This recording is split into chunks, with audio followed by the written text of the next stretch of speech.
Look at that house. Isn't it beautiful? It must be very old.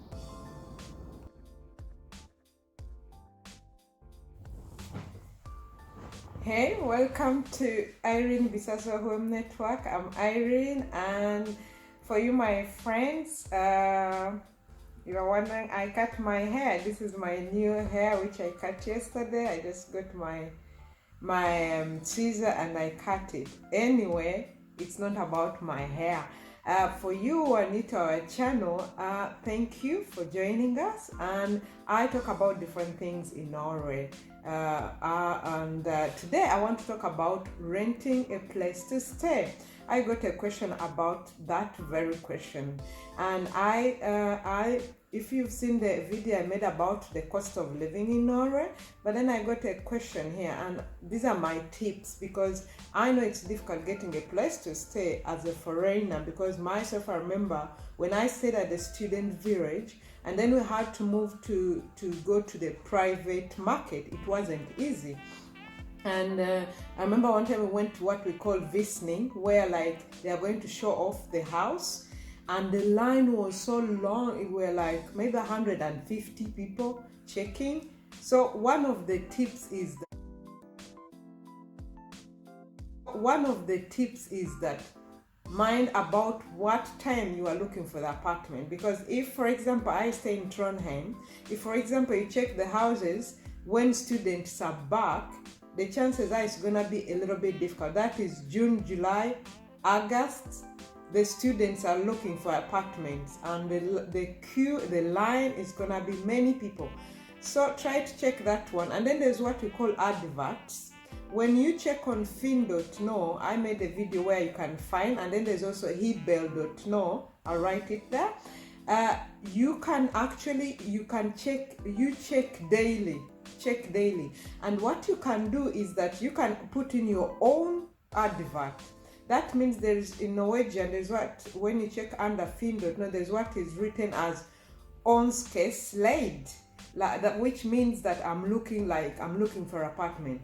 Write a little bit about yourself, write your budget, the maximum you are willing to pay, and say positive things about yourself in a little bit, just like maybe 3 sentences. For example, if you're kind of a person who like you don't smoke, or you don't have an animal, and maybe you don't even have problem that the landlord or the owner has those things, that he smokes or has an animal, but just say it. And then if you don't have children, because I remember when we were looking for a place to stay, we had one child, and it wasn't easy for a couple with a kid then to get the apartment. But you just say it, because you may be looking for 1 bedroom, and maybe your kid is 1 year or 2 years, and he's gonna be sharing the same bedroom with you, or depending on your budget anyway. So you say it that you have a child, say you're a man or woman, are you single, or you are looking for a couple. Be true, and then say good things about yourself. You can even say that maybe you're a student or you are working. You don't have the landlord doesn't demand or doesn't have the right to know what kind of a job you do, your source of income and all that, but to assure him or her that you're gonna pay, you're not gonna be a problem paying those bills.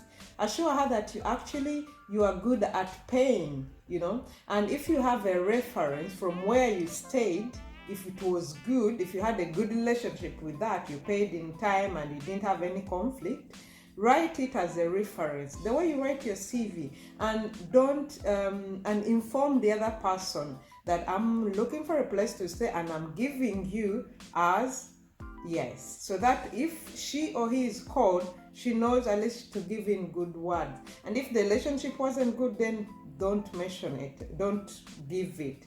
And another thing I wrote here in my book is that when you do your personal advert, you can even put in your photo and say positive things about. And I've seen if you check on fin.no, onske or those who have put in their own wishes or adverts, they put photos. Maybe if you love riding horses or bikes or climbing mountains or such things, put in a photo that shows you are active person.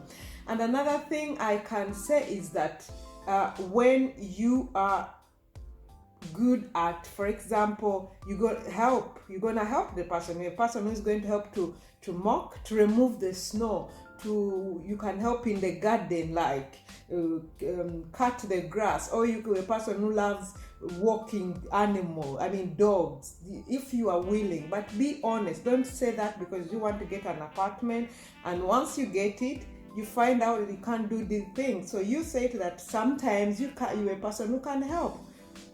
I have a friend who got somebody, a guy was from Spain and was renting his place, and she told me, this boy is like my son.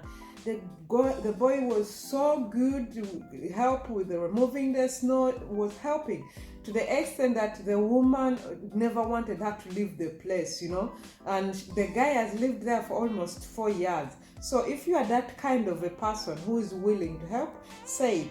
And another thing you can say, what else did I write here? So your age and such things. That's a little bit about yourself. And then if like you've got to the apartment and you are going to see, because in Norway we go to see the apartment after seeing it on the internet, and maybe they contact you. And if you don't know English, if you don't speak Norwegian and you don't know how to write English, and you're a foreigner, just write in English. There are some foreigners who are renting out their places, and there are even some Norwegians who don't mind whether they were foreign or not, who speak no English, and as long as you're gonna pay, they don't mind. So it's better you be true to who you are and show them who you are than finding out that you're a foreigner and then they have an issue with that. It's their problem if somebody has an issue for who you are. So you be proud of who you are. Write in English if that's the language you can. Yeah, so write in English, and maybe you can get somebody to help you to translate Norwegian, but write in Norwegian. There will be that person who doesn't matter, who really that they don't care that you speak English or what, as long as you're a tenant. And even there are some foreigners who speak English who have their own apartments. And another thing you have to make sure is deposit. That is in Norway, it's by law actually, you can pay the deposit up to 6 months of the amount you pay for the house every month. Let me say, if I rent out an apartment, if I'm lucky I have an apartment to rent out, 10,000 crowns, they may ask 10,000 3 months in advance. That would be 30,000 kronas. Yes, 30,000. So 3 months in advance. And that amount is supposed to be the owner, the landlord, opens up an account where he or she put that money on that account in your name, the one who is renting. And that money, you get it when your relationship with this person, when you are moving out. That is, it's for security. In case the person, you destroy a property, you destroy it, that money will be used to repair. In case you don't clean, I remember when I was, all the places I've said, when I'm moving, I really wash. Clean the bathrooms and everywhere, because in Norway, I don't know about other places, but if you don't clean, they're gonna use the cleaning agency and they're gonna pay a lot of money. So that money is for that. In case you don't, maybe you lose the key, be careful with the keys, because most keys, they have to remove the whole door, and maybe that 3,000 crowns or whatever it is more. So be careful with the keys, or at least take a copy and you work with a duplicate, which is like 200 crowns, and keep the originals, maybe, if it's possible. And that amount of money deposited to me, it's also going to be in case you do something with or you fail to pay. Let me say the last month you fail to pay 2 months or something. So it can be 3 to 6 months, but most people, they ask 3 months. Another thing that you have to know about to deposit, you can borrow money. If you don't have it, you can borrow maybe from the bank. If you can't do that, you can go. NAV gives you what we call guarantee, and that guarantee is not money, but NAV, right? You make a form and all that, check on NAV pages and you see the details. But NAV assures the person who's renting out that in case of all the things deposit happens, the NAV will take care of that. but some landlords may not want Navdaradi. So try to find deposit. Another thing I wrote in this book, I think you remember this famous book of ours, which we have always used. What I wrote here is the contract.